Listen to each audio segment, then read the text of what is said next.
is ours for the taking.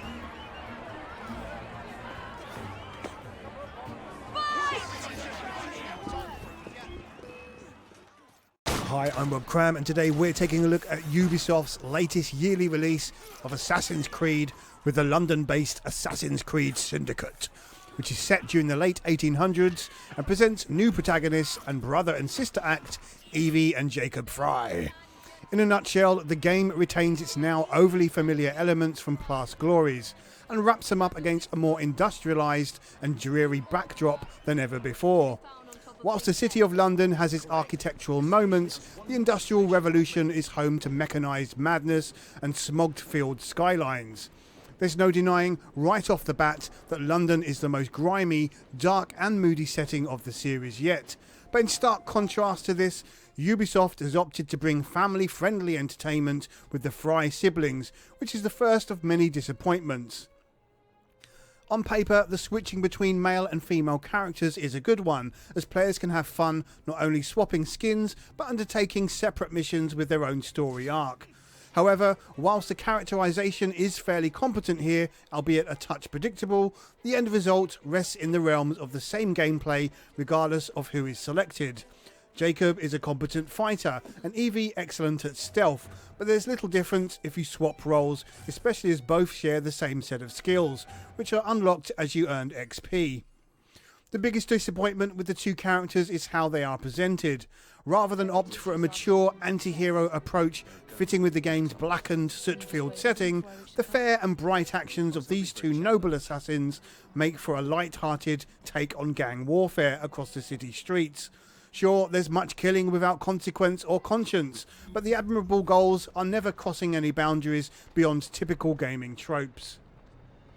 As for the gameplay, Syndicate remains a fusion of overused cookie-cutter elements from previous games, where taking over the City of London is handled via several reskinned mission types.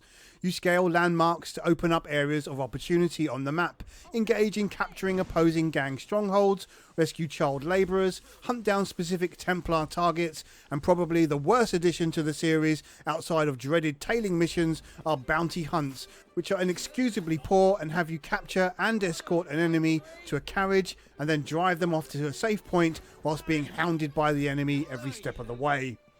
These side missions are repeated over and over, with progressively harder opposition, but in reality, as players level up, the task remains the same thing and can be completed fairly quickly, with territories eventually being under the player's control.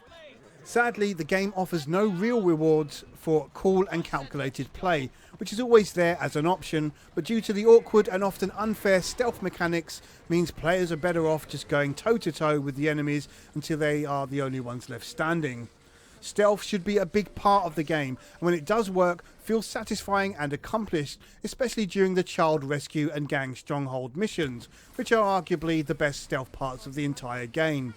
However, in most instances, it's awkward and disjointed, where opponents can spot you far too easily, and even when you're not in their line of sight. What also makes matters worse is being stealthy and having friendly AI cause a random ruckus and blow your cover.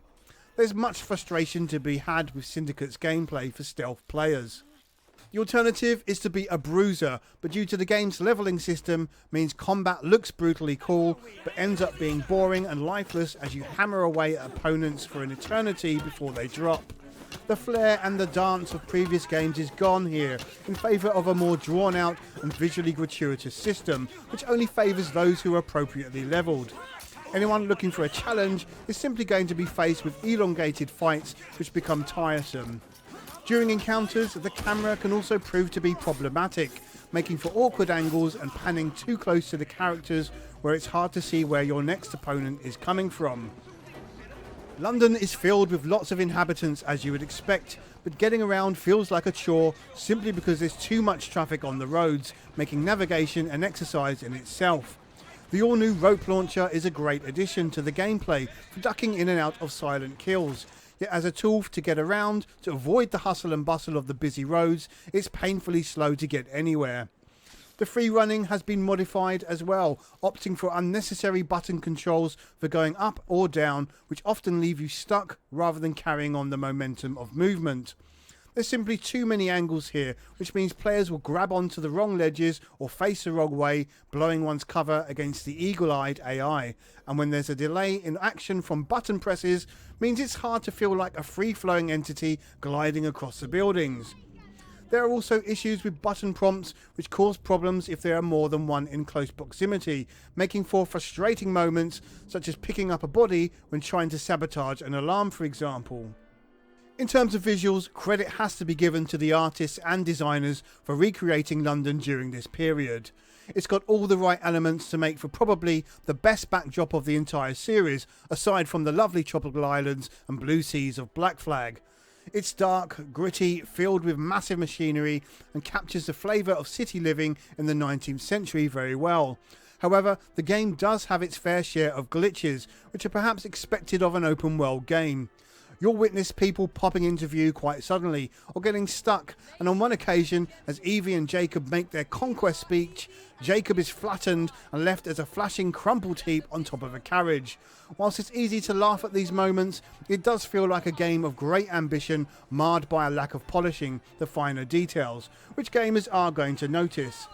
For the most part, Syndicate does run buttery smooth, where only when there's a mass brawl does it dip below the locked 30 frames per second.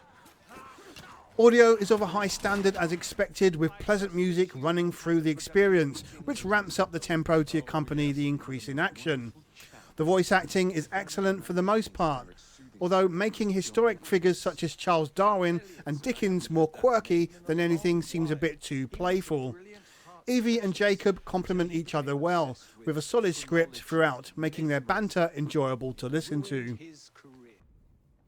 Gamers can sink quite a number of hours into the game's story element, with plenty of side objectives to gun for in each mission, and the option to replay missions again and again.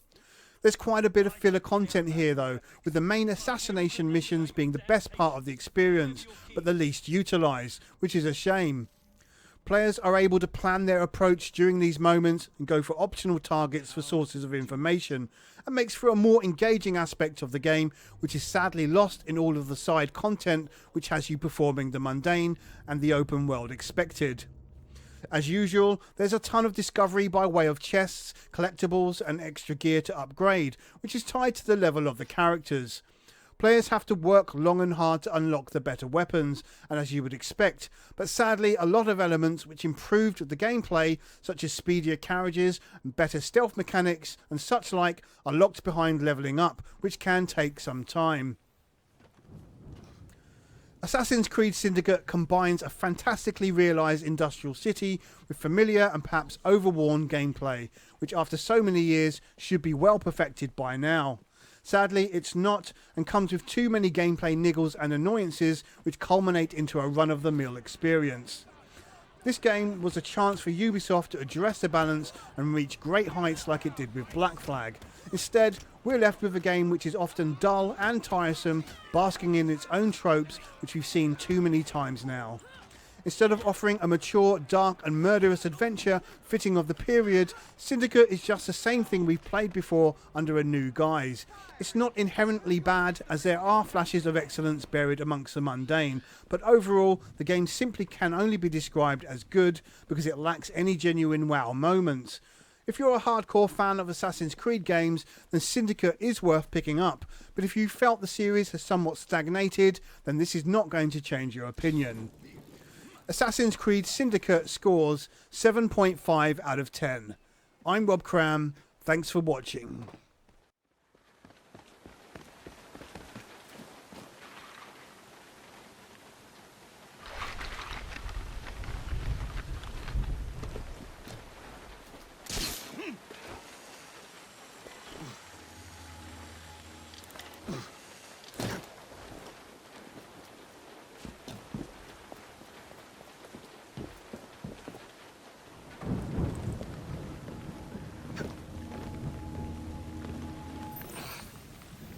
Where would I find the doctor?